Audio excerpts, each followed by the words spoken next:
Hello, everyone, and welcome to Point of Purchase by Geekspeak Commerce. On this show, we connect with experts in the e-commerce ecosystem to talk about all things retail, technology, business strategy, and so much more. My name is Trisha Williams, and I'm the managing partner at Geekspeak Commerce, and I'm your host for today's episode. We've got a great show for you with another returning guest, Sarah Kingham. Now, Sarah is the founder and director of My Digital Shelf, the powerhouse behind Connected Commerce Summit, formerly known as the Shopper Marketing Summit and Digital Grocery Summit. For over a decade now, Sarah has been curating and hosting events around the globe. Since 2014, she's brought together leading voices from CPG, retail, and digital, facilitating conversations that help to shape the future of the industry. Our episode today will be all about the freshly rebranded Connected Commerce Summit, with key elements of the event cover trends and themes that retailers and brands can look out for and more. Hi, Sarah. Hi, Trisha. How are you doing? Good. So good to see you. You too. Thank you for having me back on the show. Excited to be here. Absolutely. You know, every time we connect, I have to ask you, where in the world are you? So where are you today? I am jet setting at the moment. Yeah, I've just come from Dubai and I'm now in Mumbai in India. So we have an office here and we're sort of expanding in this side of the world as well. So yeah, I'm here for a month actually. So enjoying the monsoon season. Amazing. Yep. See, that's why I have to ask you. You never know where you are. Yeah. All right, awesome. Well, before we jump in, I actually just want to let our viewers know that they can drop questions for us in the comments wherever they're watching from, whether LinkedIn or YouTube. We'll get to them before we wrap up today. So, Sarah, let's get started. Can you share a bit about your background and what inspired you to start My Digital Shelf? Absolutely. Thank you for that very kind introduction there. So yeah, I started My Digital Shelf just over 10 years ago. I saw that gap in the industry where, e-commerce was starting to boom a lot within fashion, electronics. Everybody was really comfortable with purchasing those types of products online, but we were all still very reluctant to, buy our milk and bread and daily essentials online. There was a lot of learnings, a lot of insights that still needed to be shared with the industry. So I launched my first event in London and then very quickly launched the next one in Chicago. And then from there, sort of, as each market started to progress with online grocery, online sales of CPG goods. And that's where I started to continue launching the event. So we then brought on the Amsterdam event, the Hamburg event, of course, the Toronto event, which I'm excited to discuss a bit more with you as well. And we also have a new event that we're launching in Dubai in a couple of months as well. So yeah, every 1 or 2 years, we tend to sort of launch the event in another key international market. It's grown so much over the years. It's incredible. And I want to personally thank you for bringing the event to Toronto, because prior to that, like you said, there were just so many gaps in this space. We couldn't access Canadian specific data. No one really had a sense of what was going on in the industry in terms of e-commerce. So bringing this event here really helped a lot. Oh, I'm really glad to hear that. It's, I love working with our partners and like yourselves in the Canadian market. I think it's such a nice sort of tight-knit community. So having the event once a year is a really great way for everybody to come together, meet new people, but also, meet old and dear friends in the industry as well, and really sort of connect and collaborate. One of the main things that, we pride ourselves on at the event is ensuring that it's a really focused group. So at least 70 to 80% of the audience are the CPGs and the grocery and drugstore retailers. So it's a very sort of targeted event for the industry. Absolutely. And I think that's my favorite part about the event is that it's a pretty close knit group. And I think you're maybe maxing out at about 150 people. So it's a very intimate group. So you get to really connect with people and network and have meaningful conversations. You're not in a conference room of 2,000 people. Exactly. Yeah, that's the main aim, sort of having those more smaller curated boutique style events. Awesome. So Connected Commerce Summit, which is the rebrand, it's the next evolution of the Digital Grocery Summit. How has the event changed over the years, and what drove the decision to rebrand now? Yeah, great question. Primarily we were focused on digital shelf capabilities, e-com capabilities, very online focused, as that's really where the learnings were needed for the industry. But as the shopper has evolved, so has the, insights and learnings required. So now we have what we call, of course, the omni shopper, using many different touch points, mobile, social commerce. There's even a TikTok shop now, for example. And people are even using online research for offline, so the Ropo shopper. As there are so many different touch points, so many different ways in which people can engage with products and engage with consumer brands, we found that the main thing is really having that as connection. So we decided to call it the Connected Commerce Summit, and bring together all of these insights into sort of one holistic vision where you get the 360 view of the shopper. So we now cover things like shopper marketing, category management. Of course, we cover omni retail media, we cover omni activations, and of course, we haven't forgotten to stay true to our core, which is having a lot of e-com and digital shelf capabilities focused at the event as well. So we do actually have 2 tracks at the event, so people can kind of pick and choose, go in and out throughout the day. So one is slightly more in-store and omni focused, and the other one is more e-com and digital focused. Makes sense. And honestly, it's a reflection of what's going on in the industry, as you said, right? So, which is a good thing. Conversations are less siloed, and organizations are actually talking to each other within different departments. So that's great that you've rebranded to reflect what's happening. So, absolutely. yeah. So I know the series covers over 10 countries at this point, right? And I'm curious, what common themes are you seeing across these markets, and what stands out as unique to Canada, if you can touch on that? Oh, absolutely. I think there are a lot of common threads and common themes. I think everybody kind of, because most of the attendees are from the larger CPGs, they tend to collaborate a lot. They tend to get learnings from each other across different markets. So we're seeing a lot of similarities, a lot of similar trends.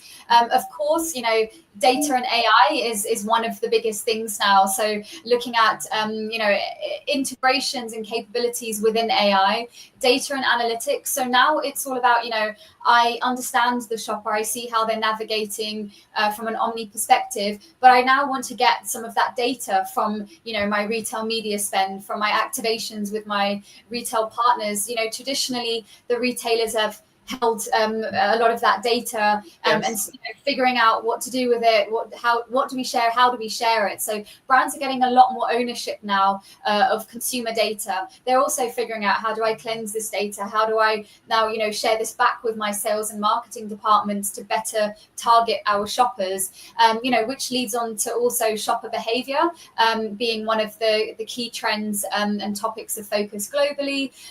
Retailer engagement remains the core focus of all of our events, since it's really targeted towards brands that are selling their products with the large, the very large supermarkets or drugstores in their respective countries.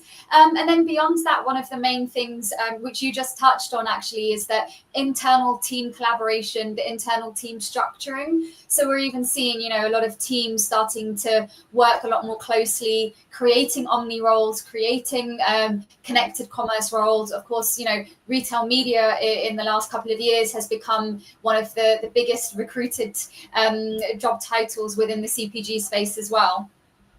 Absolutely. And just to follow up on that last point, I can honestly say at least 5 of our clients that we actively work with have restructured to reflect that change, and really have more of an omni focus versus, a silo team focused only on e-commerce and brick and mortar sales. So finally, folks are talking to each other within organizations, which is so great to see. Absolutely. So when it comes to the country that maybe stands out a little bit further in terms of innovation, from your purview, who would you say is leading the pack?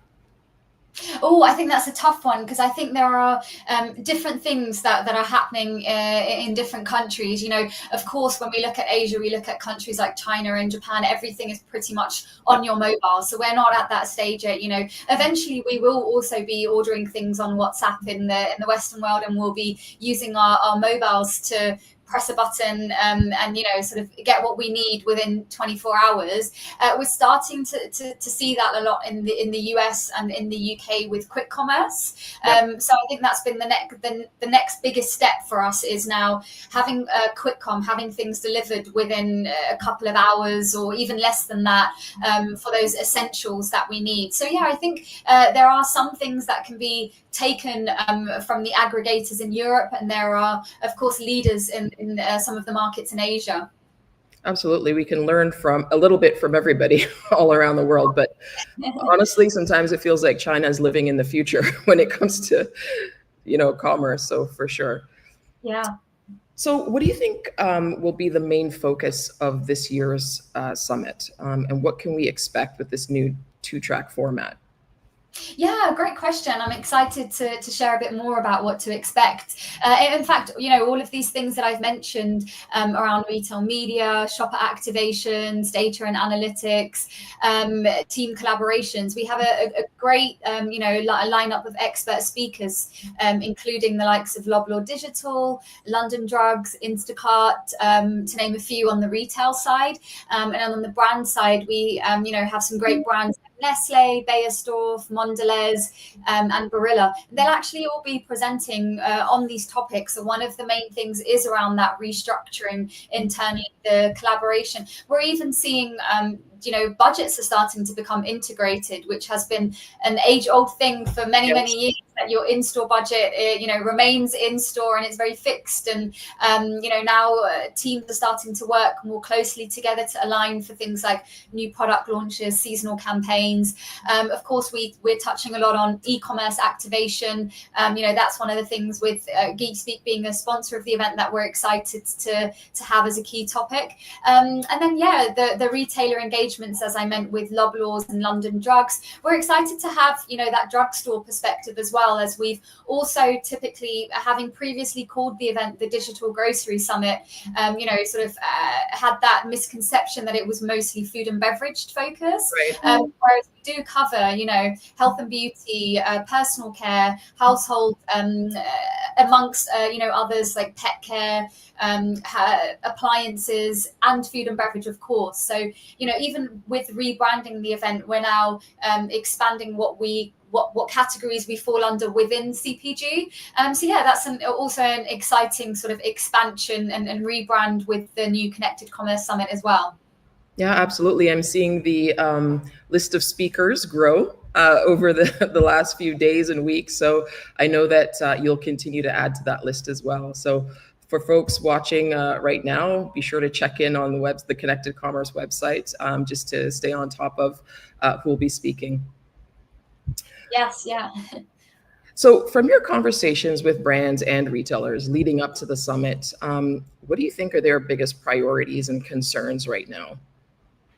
Great question. I would say from an internal perspective, it's all around collaboration with external suppliers. So, what kind of tools, what kind of technologies can they bring in to their business? Or, what can they build in-house? For example, when it comes to AI, should you partner with an AI agency or, AI platforms? Or should you bring that in-house and build everything in-house for yourself? So I think that's where people are at now. What should I outsource? What should I decide on partnering with these tools, technologies, and activations versus what should remain, in-house? And then if you do decide certain things are remaining in-house, then again, it comes back to that team structuring, to that team collaboration, to the whole setup of how you're going to achieve this internally.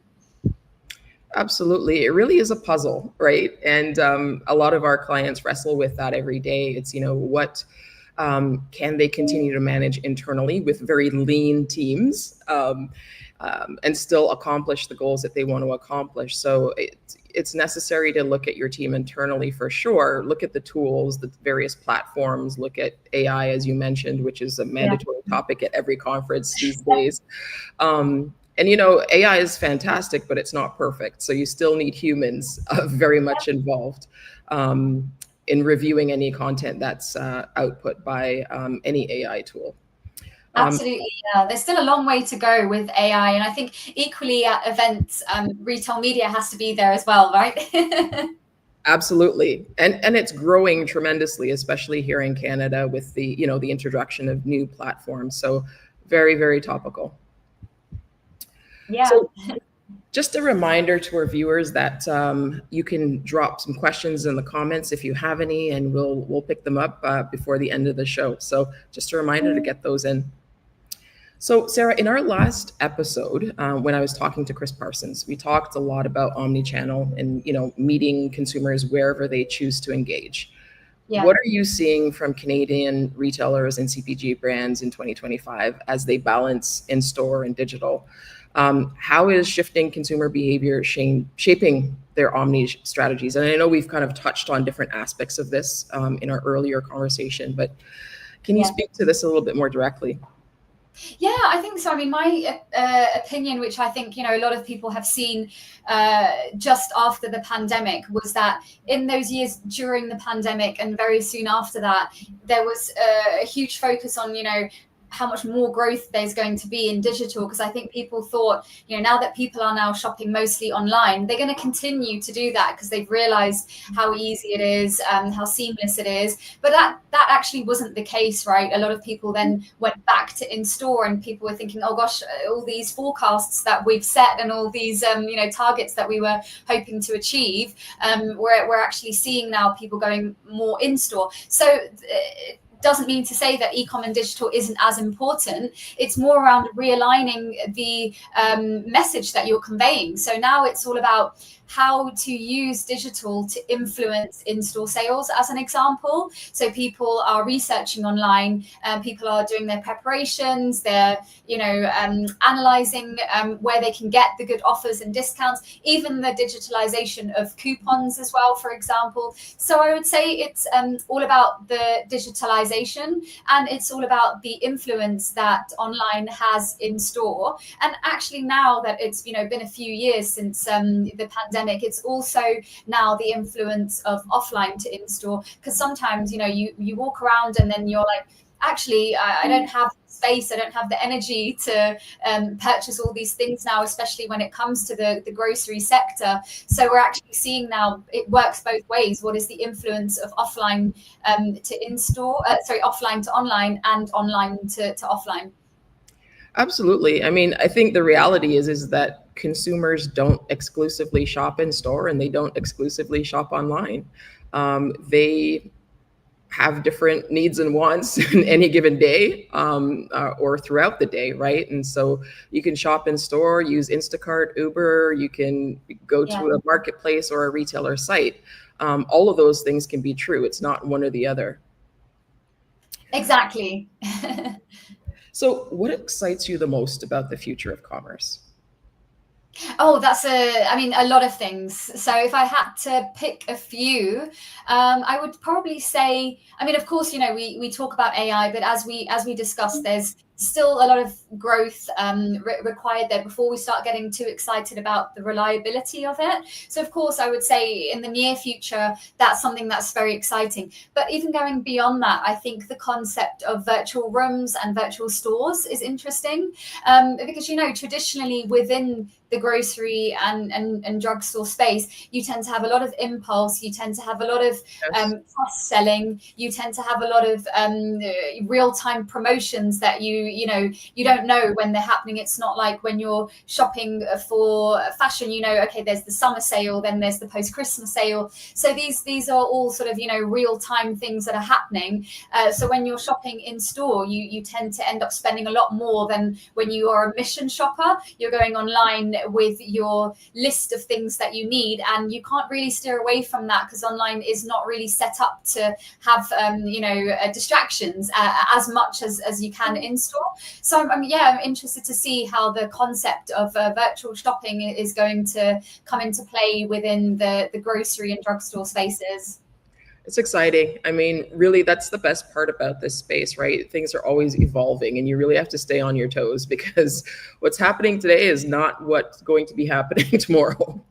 Yes, absolutely. Yeah, it's you know, there are already some companies that are working on these things, and the impulse categories that have, at the checkout you pick up some chewing gum or whatever it is. They are really keen now to, get that same traction and same results online.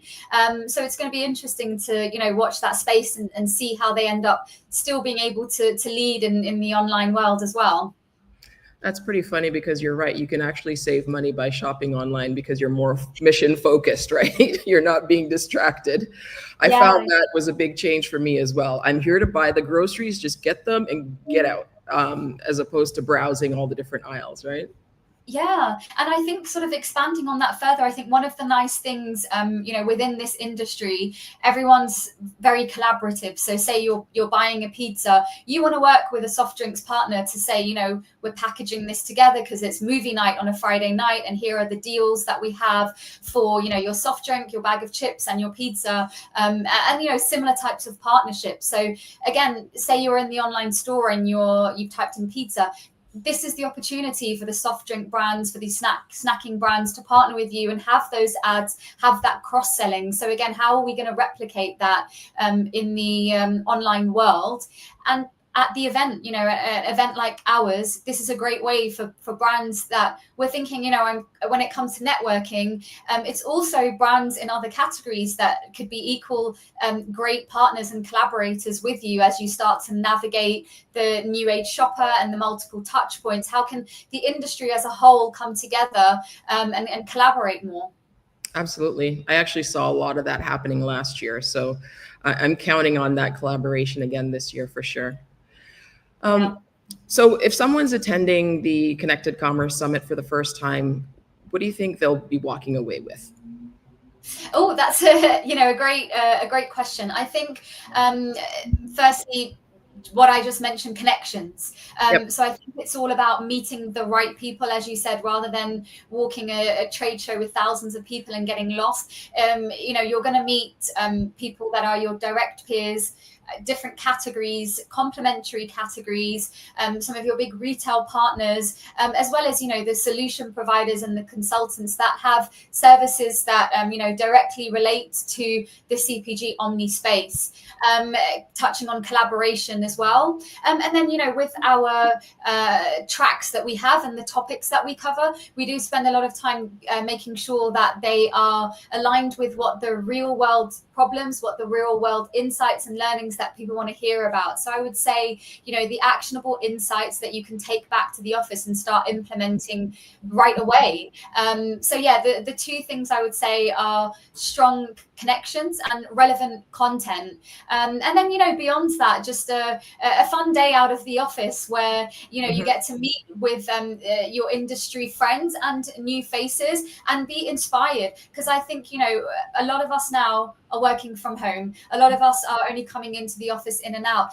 So it's nice to, have that change of scene, be inspired by your peers and sort of, re-energize yourself to really get back to work and have new ideas. And especially with the event being in November, it's sort of that end of year vision where you're looking towards 2026 and getting those new fresh ideas of how to start the new year. I know we're only in July now and I'm already talking about 2026. Absolutely. Actually, it's in October. I know we moved the date. Yeah, it's October 29th. That's correct. Exactly. Well, I can definitely verify that all of those things that you just said are true because I've seen them happen where, attendees definitely have authentic conversations about what's happening with their brands and their environment. And it's really a collaborative space. And you're right, you can really get inspired, you can get ideas, you can get help. So I think it's just a fantastic event because all of the people who are responsible for the digital shelf in particular, because that's my, purview, you're going to have like-minded people in the same boat, wrestling with the same challenges. So you can really get some valuable insights on the day. Oh, I'm glad to hear that, Trisha. Yeah, we are very excited as well. And from what we've seen, there aren't too many events for specifically for the CPG industry in Canada. So it just creates that bit more of excitement to come and have an event that is targeted towards you and your specific job role. Absolutely. Well, guess what, Sarah? We're at the end here. We're wrapping up. Oh, wow, yeah, that went by Yeah, fast. it did. Thank you so much for joining us today. And I did want to let our viewers know that you have an early bird rate available for the Connected Commerce Summit in Toronto on October 29th. So October Correct. 29th, I know that it was in November at one point, but the new date is October 29th. And as a special thank you for joining the show today, Sarah is offering an additional 15% off tickets when you enter promo code GeekSpeak15 at checkout when you register. So right now you can take advantage of the early bird rate plus the 15% GeekSpeak discount. So please go ahead and get registered for this amazing event. And our GeekSpeak 15 code will be valid even after the early bird rate expired. So please go ahead and take advantage of the sale. I know everybody's talking about budgets right now. So Yeah. if we can save a few dollars, it'll be great. Absolutely. Sarah, I am super excited that GeekSpeak Commerce is sponsoring once again for the second time in a row. We'll also be hosting a panel, which I think is going to spark some great discussions. So I'm really, really looking forward to it. As are we, yeah. We've always really appreciated your support in helping us to put this show together annually. I know we've been working together for about 5-6 years. We even had virtual events together as well. Yes. So it's been good fun working with you, and look forward to seeing you again on October the 29th. And yeah, for those of you that are interested in hearing more information or joining the summit, the website is connectedcommercesummit.com/Toronto. You can also reach out to me directly on sarah@mydigitalshelf.co.uk. So yeah, hope to see some of you there. And for those of you that aren't able to listen live, it is also possible to purchase the recordings and presentations. So either ways, feel free to sign up to the mailing list or send in, interest in the summit, and I'll definitely be in touch. Amazing. Thanks so much again, Sarah. And for our viewers, please check us out at geekspeakcommerce.com and follow us on our socials to see when you can catch our next episode of Point of Purchase. We have a great guest coming up next month, Tanbir Grover, so looking forward to that. Sarah, thank you again for joining us, and can't wait to see you October 29th at the Ritz-Carlton in Toronto. Looking forward to it. Thank you so much for having me on today. And yeah, look forward to seeing you in October as well. Amazing. Take care. Bye-bye. Thanks a lot. Bye.